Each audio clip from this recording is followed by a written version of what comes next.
The day's arrived. The first time I have ever ridden or even touched a Moto Guzzi. And this is a bike that I have a very specific aim for today. My aim is to understand this bike because this is a bike that comes from a brand that is the longest running European motorcycle brand in continuous production in Europe. It's Europe's longest running continuous motorcycle brand. I hope that I got that right. Moto Guzzi. It has every single ingredient to be a sales phenomenon. And it should be competing with the Triumph Bonneville for sales figures. And I want to understand why this isn't a bigger sales success. And I'll take you back to heartbreak in Italy 1 year ago.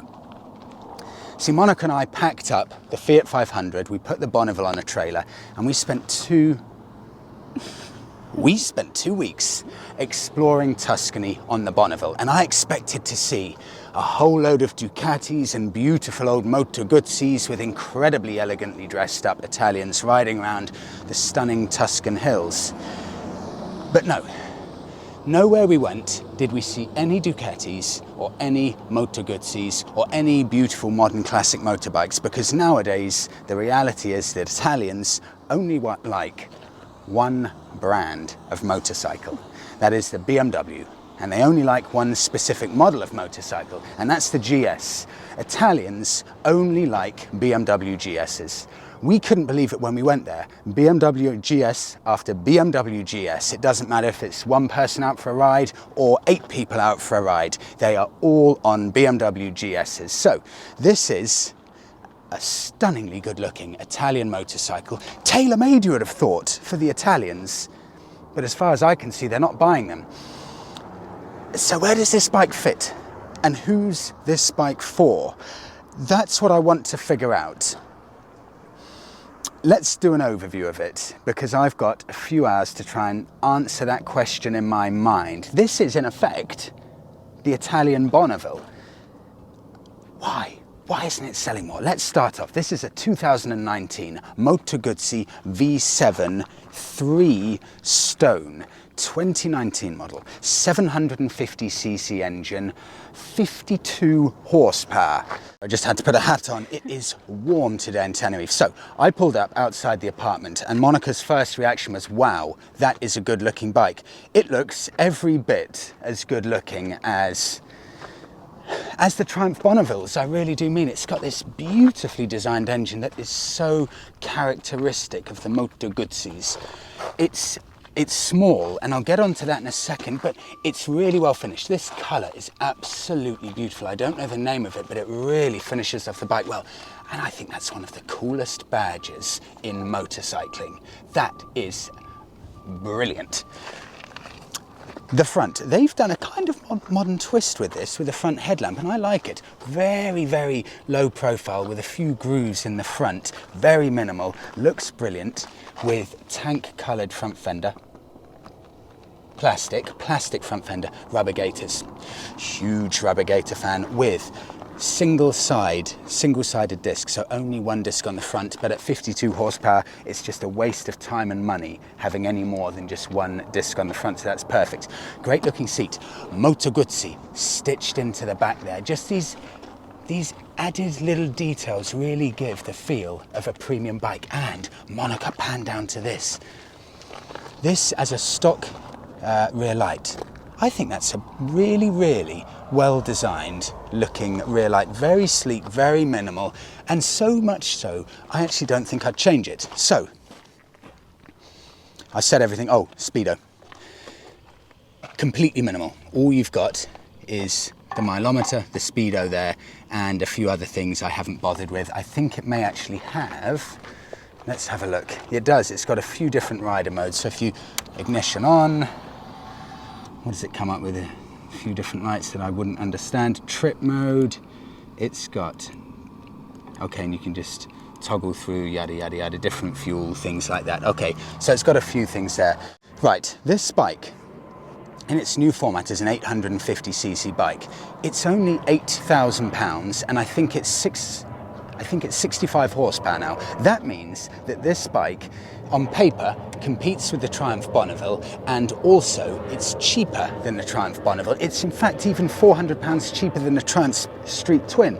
So here we have a stunningly good looking bike with as much heritage, or as much age in the production of the bike, going back all the way, I think almost 1920s, something like that. It's got as much as any other biking brand. After the first 10-15 minute ride, it's a lovely bike to be on. It really is. It's characterful, it feels well built, its handling's good. I'm going to be heading up into those mountains, and all that's going to be on my mind is why? Why isn't this selling more? So, size-wise, I'm 6'1", 80 kilos. This is how my legs bend, and if I put my legs, obviously my feet, on the pegs, it is fairly cramped, actually noticeably more so, I think, even than the Bonneville, which isn't known to be the biggest bike. So it is fairly cramped. If you're bigger than probably 6'3", this may be slightly too big for you, but... Too small. Sorry, slightly too small for you. So just bear that in mind. And weight-wise,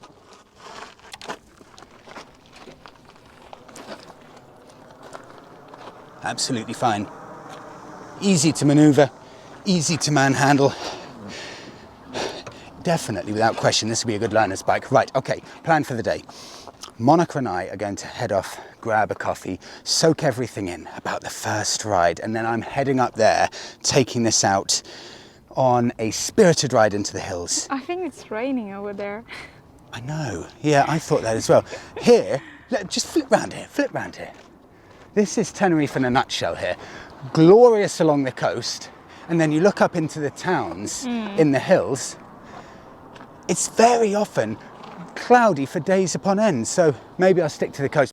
Okay, let's go for a coffee so I can gather my thoughts, because first impressions, this feels like an incredibly competitive bike.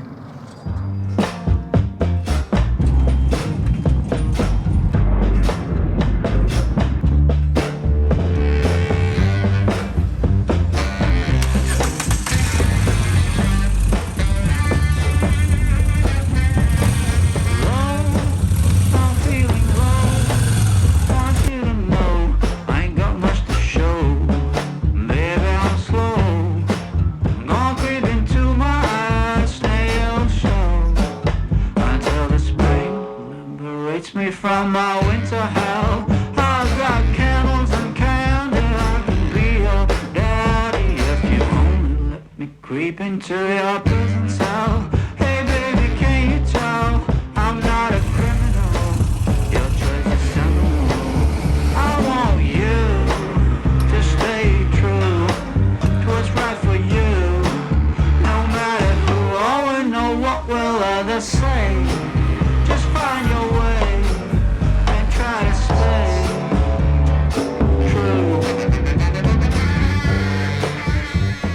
Just polished off some lunch and I love it. When you get a rental, really warm today, and that marble's like a boiler. When you've just got a new bike and you pull up after the first 20 miles and you go to a nice coffee shop and you get to park the bike directly outside, it just means that you can soak in the first little bit of a ride, soak in all of the different design elements, the way the bike is, the way it rides and handles for two people, one person, for example. I love it. And I almost completely forgot to mention, if you are interested in renting out this bike or any number of Harley Davidsons, Royal Enfields, Triumphs or Ducatis, check out Easy Rider Tenerife, because they have got a really superb selection of kind of modern, classic and cruiser motorbikes. I highly recommend it. Check them out if you're interested. Contact them through the website. Incredibly nice guy, and they'll be very accommodating. Speak low, stand in your row, try not to show, this life's a show, try not to glow, way down below, it's a lot of woe, and that's not a place where you would like to go. I've got cigarettes and brandy, which could come in handy if you just help me loosen up my hand grenades fuse. Baby, don't refuse my gear for the day. TCX X-Blend boots, hood jeans SK11, the most heavy duty motorcycle jeans that I own, with the Revit Worker overshirt, the Daytona low profile helmet, Ethan sunglasses, and these are motorcycle extreme sports specific, so really bendy and a lot of give so they won't get distorted or get ruined when you're wearing your helmet, with the Racer 1927 Ronin gloves. Brilliant summer gloves, these. Okay, I know now where the Guzzi V7 sits in terms of the Royal Enfield Interceptor and the Triumph Bonneville. Right in the middle of the two. That's very clear now after having ridden this for a few miles, also having tried out the Interceptor, and of course owning a Bonneville and trying the new bikes in the Bonneville range, such as the Street Twin. So this fits in between both of them, both in terms of build quality. It's clearly a step up from the Interceptor, and possibly, and some may think I'm being a bit unfair here, but maybe one very, very small step down in terms of absolute finesse with the final touches when compared to the Bonneville. Performance-wise, the new model may be 65 horsepower, but this 2019 model with 52 horsepower, slightly more powerful than the Interceptor, but you do notice the lack of power, or just a slight lack of power, when compared to the Interceptor. When you're going over 50 to 60 miles an hour, you notice a slight vibration in the foot pegs as well, so maybe the Bonneville is slightly more refined, but none of those things would stop me buying this bike. It's just so manageable with a low seat height. It's genuinely and generally a small bike as well. And that brings me on to one thing I almost forgot about. Oh, okay, if I'm sitting on it now, you can see the amount of space for the rear seat. The Bonneville's seat is significantly longer than this, but I think the Moto Guzzi's, the V7, is slightly longer than the Interceptor, so both in those terms as well. It's not incredible for pillion comfort, it's not as good as the Bonneville, but it is slightly better than the Interceptor. Do you know what? It's at the end of the day now, and I'm still not 100% sure why the V7 isn't selling in the numbers that maybe I think it should do. I would really appreciate any input from Moto Guzzi owners, anyone who may have an input. Let me know in the comments. I would be genuinely interested to find out. Before I forget, the more you're with a bike, the more you appreciate it. And with this one, there are just so many just beautifully subtle styling features that I absolutely love, and they almost go a bit unnoticed when you immediately go up to the bike, because it's not an in-your-face bike. The shape of the tank, so unique, so Moto Guzzi V7, it's a beautiful thing. The style of the wheels, that's a beautiful thing. I only noticed it about 10 minutes ago. It really is a great looking machine, and of course, and this is a reason why people actually buy the Guzzi over the Bonneville. I've heard a few people who have actually picked the V7 over the Bonneville, and that's because it's shaft drive. There's no chain to maintain, and looking at it, I think it's all the better for it. It genuinely looks, in my eyes, it looks cleaner. If I could pick, I would go for a bike with a shaft drive just because it's less maintenance, and for someone like me who's a bit lazy, that is absolutely perfect. Used prices for this bike as well. Let's say if it starts at £8,000 new, that's the retail price of a new one right now. If you're looking at a second-hand one of these, you're not going to find a bike less than probably £4,500 in reality, and that's probably for a 2008 model. Meaning that it's only actually lost about £3,500 in value, possibly in 13 years. That is incredible residual value on one of these. And I've checked the user reviews, and I've checked the reviews from the official motorcycle journalists. They seem to universally give it 4 or 4.5 out of 5 stars. So it seems that most people, if not everyone, has nothing but good things to say about this bike. So leaves me not really understanding. The only thing I can possibly think of why it's not selling in bigger numbers is because maybe Piaggio, which is the group that owns Moto Guzzi, maybe they're not pushing out the marketing as much as they can, because in my eyes, this is a very, very good competitive bike with all of the ingredients needed for a bike like this to succeed. Because Bikes like this, they won't succeed on spec sheets, on horsepower, on, for example, lightness, on any of the dynamic side of things. Bikes like this, they're sold with dreams and heritage and style. And this has all of it in spades. So, would I buy one? And where do I put it in relation to the Bonneville and Interceptor with regards to a possible purchase? Let's say if I had money in my pocket and I didn't already have a Bonneville, would I buy one of these? Yes, I would, absolutely. But my pick would still probably be the Bonneville because it's more comfortable for two people, and it is slightly more refined than the Guzzi, meaning it is slightly better for long distances. Well, I can comfortably say the V7 has met all of my expectations. It is a very, very good motorcycle. If you're in the market for one of the most handsome, one of the most understatedly classy motorcycles out there right now, fairly priced as well, look no further. I promise you, you will not be disappointed with this bike. And that's it. Thank you so much for coming along with me on today's video. I'm really curious about this.